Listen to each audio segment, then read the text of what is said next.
অজেয় ক্ষুধা পর্ব ৩। টর্চের তীক্ষ্ণ চোখ ধাঁধানো আলোটা খাদের জমাট অন্ধকার চিরে সোজা এসে পড়ল রিভানের মুখের উপর। পায়ের ভাঙা হাড়টা রক্তপদ্ম শেকড়ের গুণে জোড়া লেগেছে ঠিকই, কিন্তু শরীর এখনো চরম দুর্বল। ওই সামান্য একটা শেকড় ওকে রাতারাতি কোনো সুপার হিরো বানায়নি, শুধু খুঁড়িয়ে খুঁড়িয়ে হাঁটার ক্ষমতাটুকু দিয়েছে। আর এই মুহূর্তে ওর মাথার উপর দিয়ে দড়ি বেয়ে যে যমদূত নিচে নামছে, তার সাথে খালি হাতে লড়াই করা স্রেফ বোকামি। রিভান দ্রুত নিজেকে সরিয়ে নিল আলোর বৃত্ত থেকে।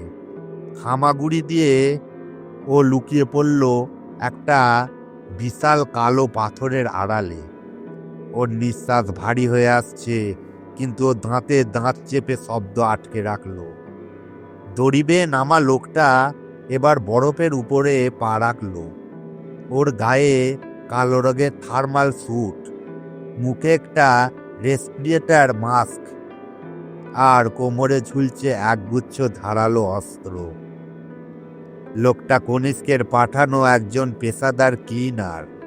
এদের কাজ হলো হিরোদের নোংরা কাজগুলো নিঃশব্দে সাফ করা। লোকটা টর্চের আলো এদিক ওদিক ঘোরাতেই বরফের উপর পড়ে থাকা ওই আধমরা তুষার সিগালটাকে দেখতে পেল, আর দেখল চাপ চাপ তাজা রক্ত। শালা অপদার্থ! লোকটা রেসপিরেটর মাস্ক লাগিয়ে বিরক্তির সাথে থুতু ফেললো বরফের উপর। কনিষ্ক স্যার বেকার আমাকে এত নিচে পাঠালো। এই যা রক্ত দেখছি, ছোকরাটার বডি তো এতক্ষণে জানোয়ারের পেটে হজম হয়ে গেছে। পাথরের আড়ালে বসে থাকা রিভানের রক্ত টকবক করে ফুটতে শুরু করলো। কনিষ্ক তাহলে ওর মৃত্যু নিশ্চিত করার জন্য এই লোকটাকে পাঠিয়েছে। পুরনো পৃথিবীতে রিভান হয়তো ভয়ে সিটিয়ে থাকতো, কিন্তু এই দুনিয়ায় এই নতুন শরীরে ওর কোনো পেছুটান নেই, কোনো দয়া নেই। ও এখন একজন ভিলেন। লোকটা যখন ঘুরে দাঁড়িয়ে দড়িটা ধরার জন্য হাত বাড়িয়েছে, রিভান পাথরের আড়াল থেকে একটা চিতার মতো নিঃশব্দে বেরিয়ে এলো। ওর হাতে ধরা আছে সিগালটাকে মারার সেই ধারালো পাথরটা।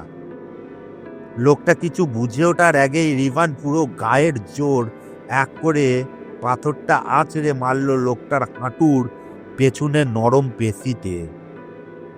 একটা বিকট শব্দে লোকটার পা মুচড়ে গেল এবং সে মুখ থুবড়ে পড়ল বরফের উপর। ওর হাত থেকে টর্চটা ছিটকে গেল দূরে।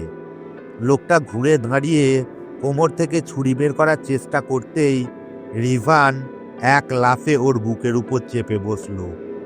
নিজের দুটো হাত দিয়ে লোকটার গলাটা সাপের মতো পেঁচিয়ে ধরল সে। আমাকে খুঁজছিলি? রিভান ফিস ফিস করে উঠল।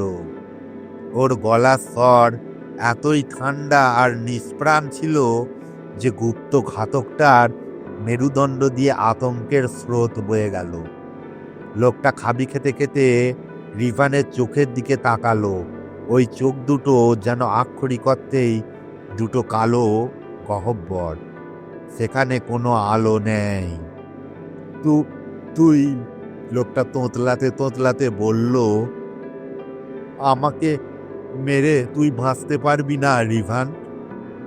তোর ওই পঙ্গু বাবা আর ছোট বোন কনিষ্ক স্যার কাল রাতেই ওদের ব্ল্যাক মাইনে চালান করে দিয়েছে। তুই ওদের আর কোনোদিন দেখতে পাবি না। ব্ল্যাক মাইন আর্থ প্রাইম দুনিয়ার সবচেয়ে ভয়ঙ্কর খনি, যেখানে সাধারণ মানুষদের দিয়ে চিতদাসের মতো পাথর তোলানো হয়। কথাটা শোনা মাত্রই রিভানের বুকের ভেতর একটা অদ্ভুত শূন্যতা তৈরি হলো। ওর পরিবারের শেষ চিহ্নটুকু ওই অহংকারী হিরোরা কেড়ে নিয়েছে। রিভানের হাতের মুঠোটা লোকটার গলার উপর আরো শক্ত হয়ে বসলো।